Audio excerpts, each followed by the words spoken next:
Chapter 12. A Fatal Attraction. London, 3 years later. Tellson's Bank and Dr. Manet's house.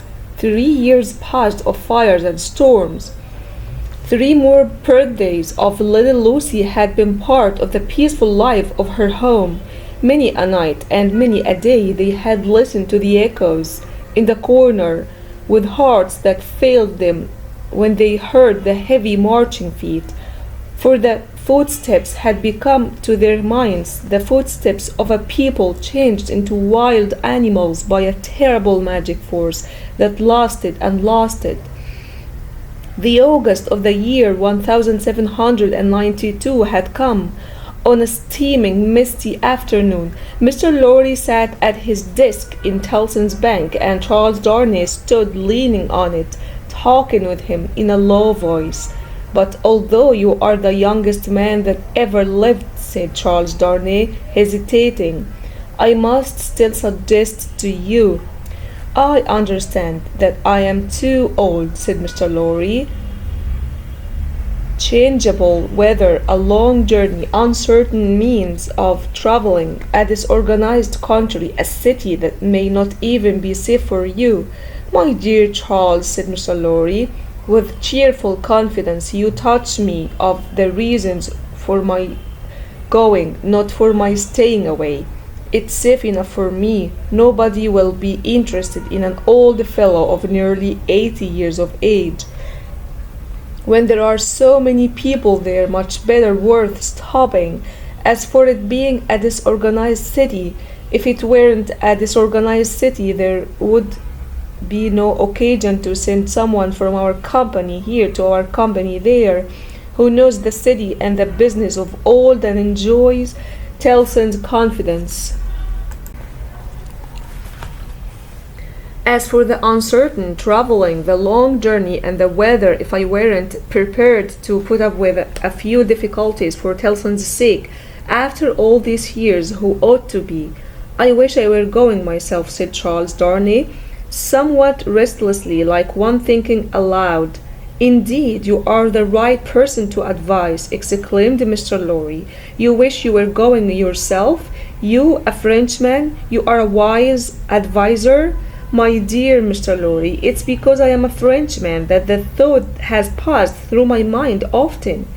One cannot help thinking, having had some sympathy for the miserable people and having abandoned something to them." He spoke here in his former thoughtful manner, that one might be listened to and might have the power to persuade. "Only last night, after you had left us, when I was talking to Lucy—" "When you were talking to Lucy?" Mr. Lorry repeated. "I wonder you aren't ashamed to mention the name of Lucy. Wishing you were going to France at this time." "However, I am not going," said Charles Darnay with a smile. "It's more to the point that you say you are going." And I am. The truth is, my dear Charles, you can have no idea of the difficulty our business is having, and of the danger our books and papers over there are in. The Lord above knows what serious results there would be for numbers of people if some of our documents were stolen or destroyed. Now a careful selection of these with the least possible delay and the burning of them or getting them out of danger is within the power of hardly anyone except myself. You must remember that getting things out of Paris at this present time, no matter what things, is next to impossible. Papers and precious things were brought to us even today by the strangest people you can imagine,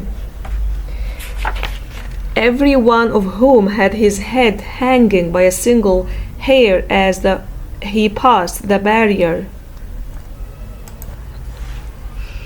At another time our parcels would come and go as easily as in business like old England, but now everything is stopped. "And are you really going tonight?" "I am really going tonight. It has become too urgent to allow any delay." "And are you not taking anyone with you?" All sorts of people have been suggested to me, but I intended to take Jerry. Jerry has been my bodyguard on Sunday nights for a long time past, and I am used to him.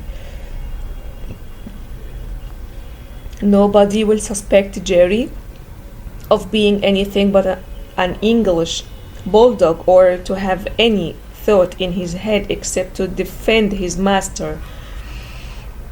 The manager of Tellson's approached Mr. Lorry, put down a dirty but unopened letter, and asked him if he had discovered any trace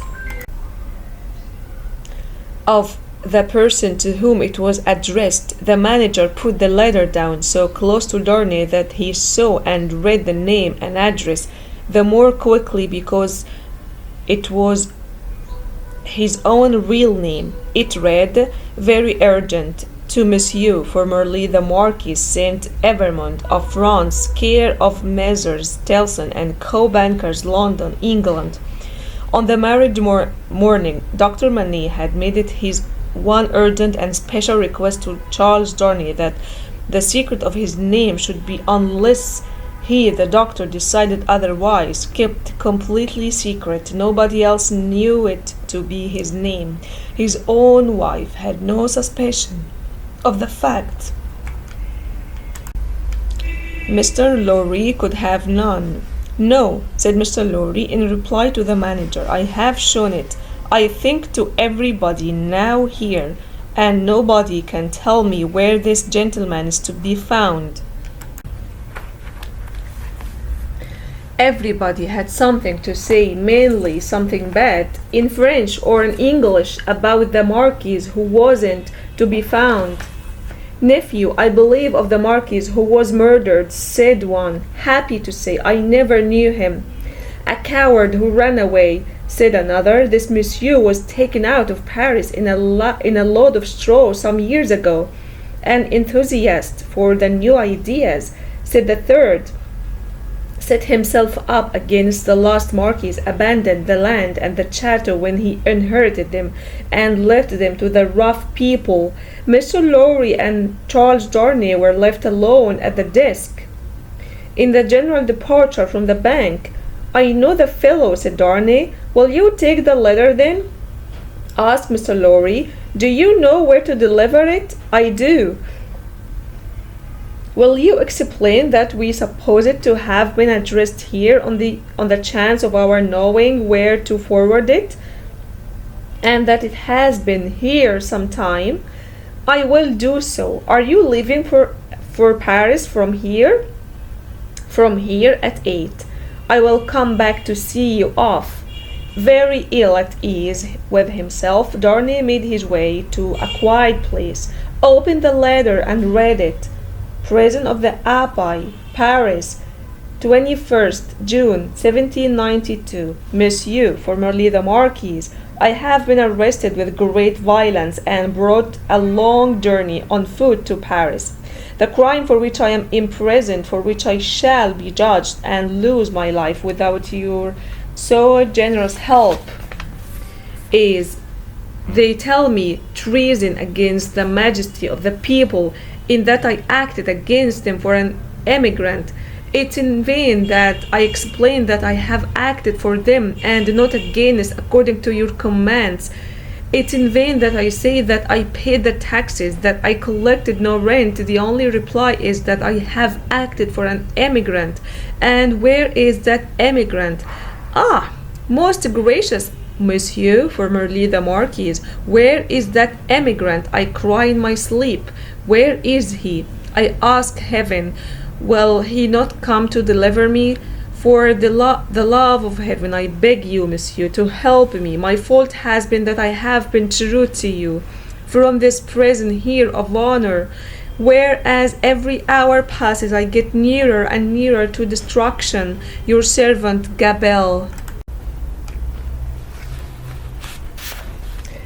The unease in Darnay's mind was aroused to a new strength by this letter. The danger in which a good old servant found himself, whose only crime was faithfulness to himself and his family, stared him in the face. He knew very well that in his love for Lucy he had given up his place in society in a hurried and incomplete way.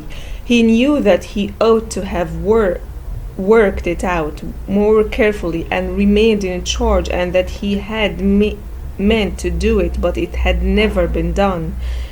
But he had oppressed no man, he had imprisoned no man.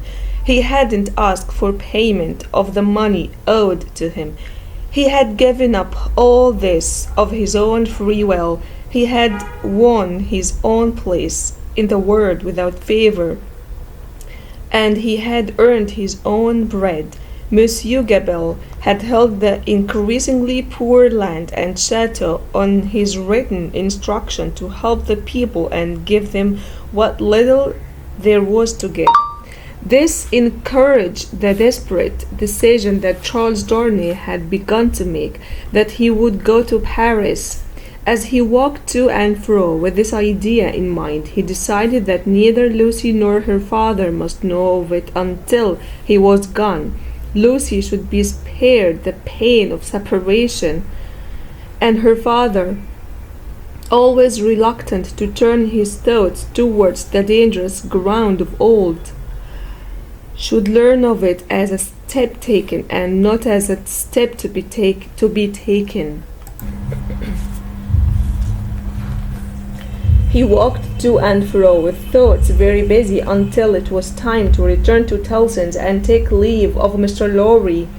As soon as he arrived in Paris, he would present himself to his old friend, but must say nothing of his plans now. A carriage with horses was ready at the bank door, and Jerry was dressed and equipped. "I have delivered that letter," said Charles Darnay to Mr. Lorry. "I wouldn't agree to you having to take back a written answer, but perhaps you will take a spoken message." "That I will, and gladly," said Mr. Lorry, "if it's not dangerous." "Not at all, though it's to a prisoner in the Abbey." "What is his name?" said Mr. Lorry, with his pocket-book in his hand. "Gabelle." Gabelle. "And what is the message to the unfortunate Gabelle in prison?" "Simply that he has received the letter and will come. Any time mentioned?" "He will start upon his journey tomorrow night." "Any person mentioned?" "No." He helped Mr. Lorry to wrap himself in a number of coats and went out with him from the warmth of the old bank into the misty air. "My love to Lucy and to little Lucy," said Mr. Lorry, as they parted, "and take good care of them till I come back." Charles Darnay shook his head and smiled doubtfully as the carriage rolled away. That night, it was the 14th of August, he sat up late and wrote 2 letters. One was to Lucy, explaining the strong sense of duty he had to go to Paris and showing her the reasons why he felt confident he wouldn't be in any danger there.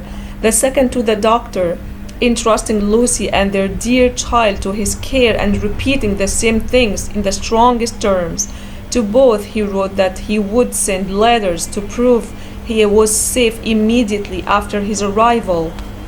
It was a hard day, that day of being among them for the first time with something on his mind that he couldn't tell them. But a glance at his wife, so happy and busy, strengthened his determination not to tell her what was going to happen, and the day passed quickly away. Early in the evening he kissed her and Lucy, their daughter, pretending that he had something to see and would be back soon. He had a hidden suitcase with clothes already prepared, and so he went out into the midst of the heavy street with a heavier heart. He left the 2 letters with a trusty porter to be delivered half an hour before midnight, and no sooner he took a horse for Dover and began his journey